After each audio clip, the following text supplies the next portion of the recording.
Bismillahirrahmanirrahim. Assalamualaikum warahmatullahi wabarakatuh. Alhamdulillahirrahmanirrahim. Anak-anakku sekalian, pada hari ini kita bisa bertemu meskipun dengan tidak tatap muka langsung ya. Kita hanya bertemu melalui media elektronik.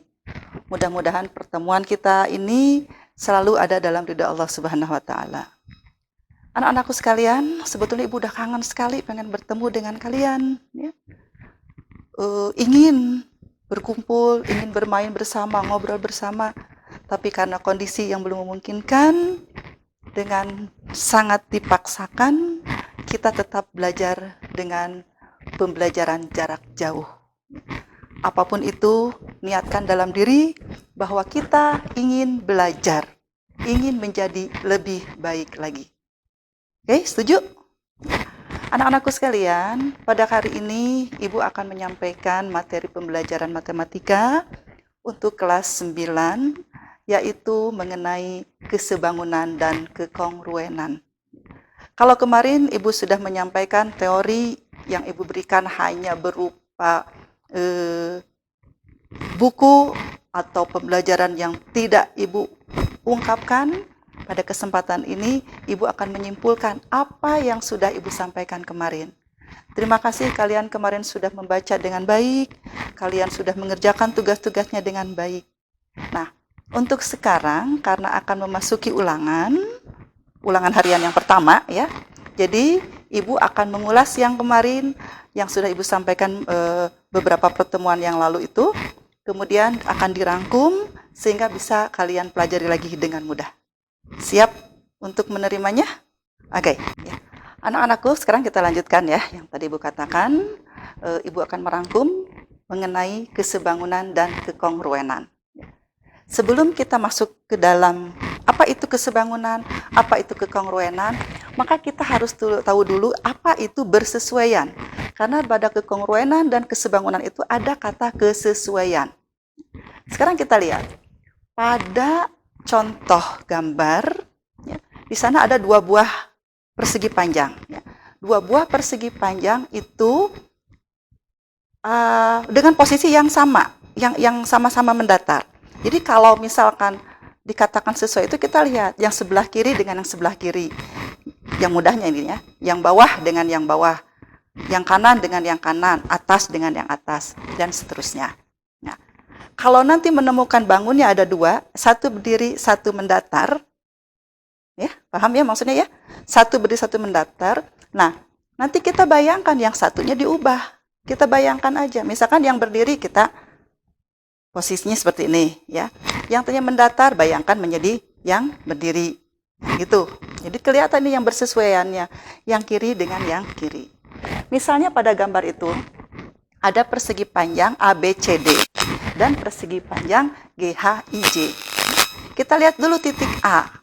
Titik A itu bersesuaiannya dengan titik G. Lihat lagi. A dengan G. A dengan G. Kemudian titik B dengan titik H. Kemudian titik C bersesuaian dengan titik I.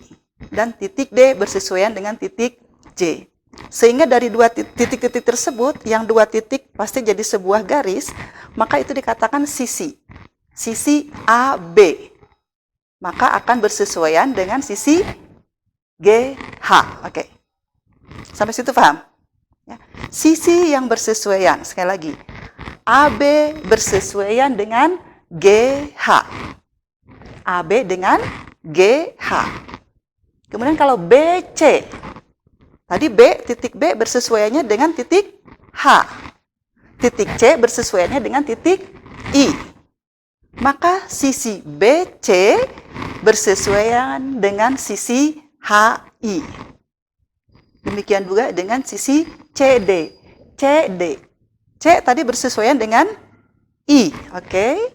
Kemudian D bersesuaian dengan J. Iya. Sehingga sisi CD bersesuaian dengan sisi IJ. Kemudian DA. D dengan J, kemudian A dengan G. Sehingga sisi DA bersesuaian dengan sisi JG. Oke, sampai situ paham? Itu maksud dari sisi yang bersesuaian. Oke, sekarang kita lanjutkan. Nah, sisi yang bersesuaian. Sekarang kita masuk ke dalam kesebangunan. Dua bangun dikatakan sebangun jika mempunyai perbandingan yang sama. Dua bangun dikatakan sebangun jika mempunyai perbandingan. Maaf, bukan ukuran ya. Perbandingan yang sama. Kita ingat lagi perbandingan gimana cara menghitungnya waktu di SD. Oke, kita terapkan sekarang. Lihat di sana, sisi AB. Tadi sisi AB bersesuaian dengan sisi GH. Ya. Nah, sisi AB berapa panjangnya? Sama dengan DC kan? 32.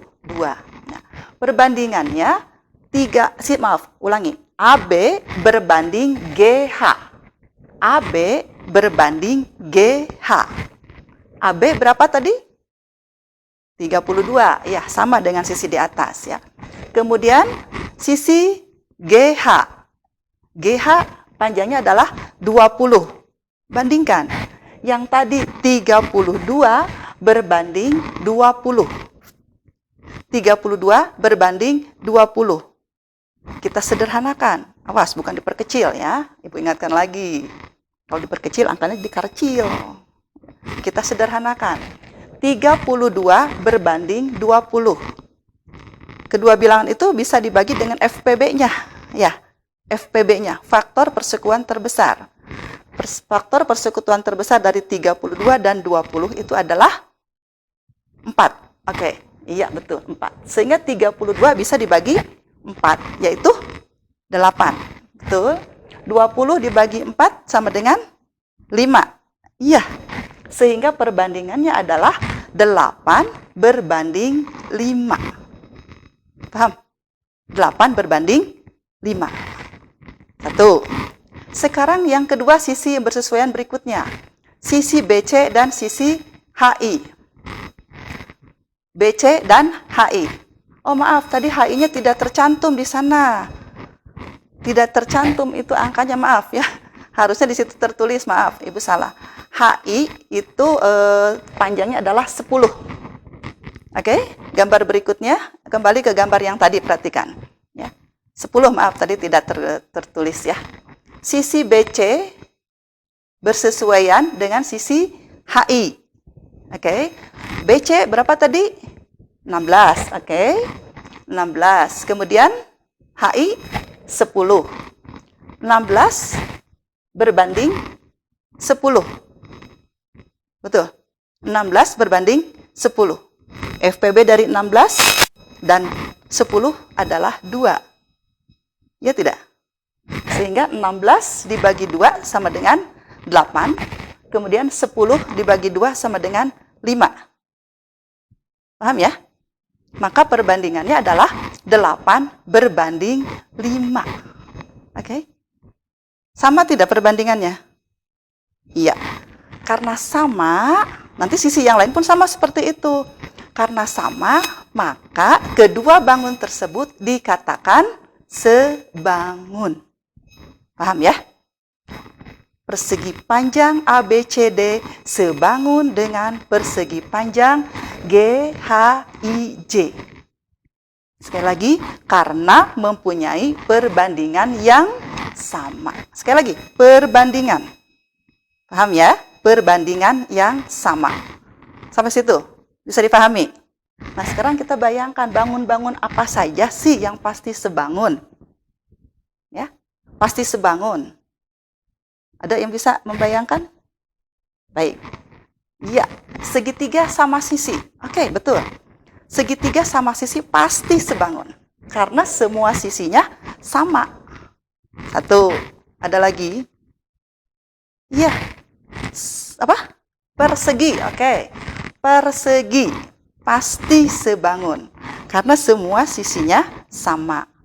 Kemudian segi 5 beraturan. Betul. Kemudian segi 6 beraturan. Iya. Ada lagi segi N beraturan. Dan yang paling banyak N-nya tidak terhingga adalah lingkaran. Ya. Jadi itu contoh-contoh dari bangun-bangun yang sebangun. Oke, paham ya? Selanjutnya ada kekongruenan. Kekongruenan. Kalau tadi sebangun itu perbandingannya yang sama, kalau kekongruenannya, kalau kekongruenan itu adalah sama bentuknya, ukurannya pun harus sama. Ya, ukurannya pun harus sama. Ya. Dua bangun dikatakan kongruen jika bentuknya sama dan ukurannya sama. Paham ya? Sisi yang bersesuaiannya sama. Misalkan di sana ada gambar. Persegi panjang ABCD dan persegi panjang PQRS. Ya. Sisi AB bersesuaian dengan sisi PQ. Ya, sisi AB bersesuaian dengan sisi PQ. Kemudian sisi BC bersesuaian dengan sisi QR. Lihat ukurannya, sama tidak? Bingung. Di situ PQ-nya tidak terlihat. Ada sisi miring di situ 10 cm. Ingat materi yang kemarin teorema Pitagoras. Ingat. Iya. PR sisi miring 10 cm. Maka kita hitung dengan menggunakan teorema Pitagoras sehingga diperolehlah panjang PQ-nya yaitu 8 cm. Sama dong dengan sisi AB? Iya. Berarti sisi yang bersesuaiannya sama panjang. Sehingga dua bangun tersebut dikatakan kongruen. Karena sisi-sisi yang bersesuaian panjangnya sama, maka kedua bangun tersebut dikatakan kongruen. Oke, paham sampai situ? Paham? Ya. Baik, sekarang kita ke materi berikutnya. Ya. Sedikit ulasan.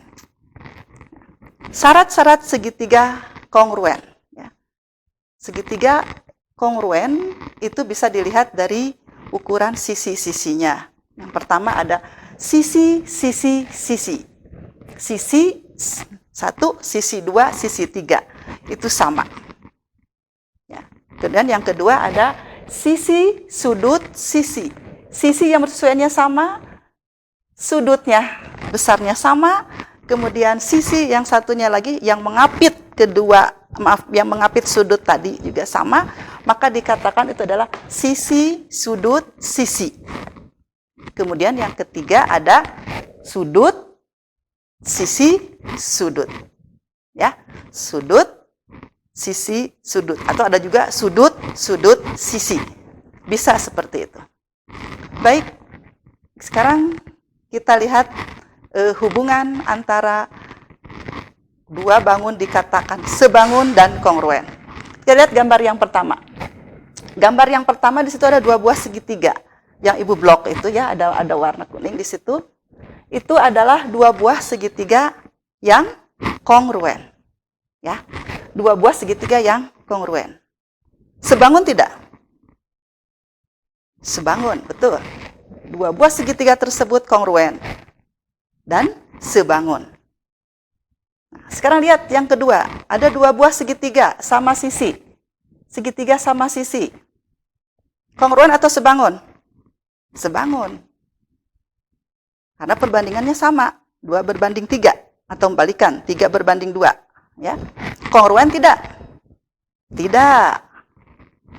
Sekarang lihat. Yang ketiga, ada segitiga siku-siku.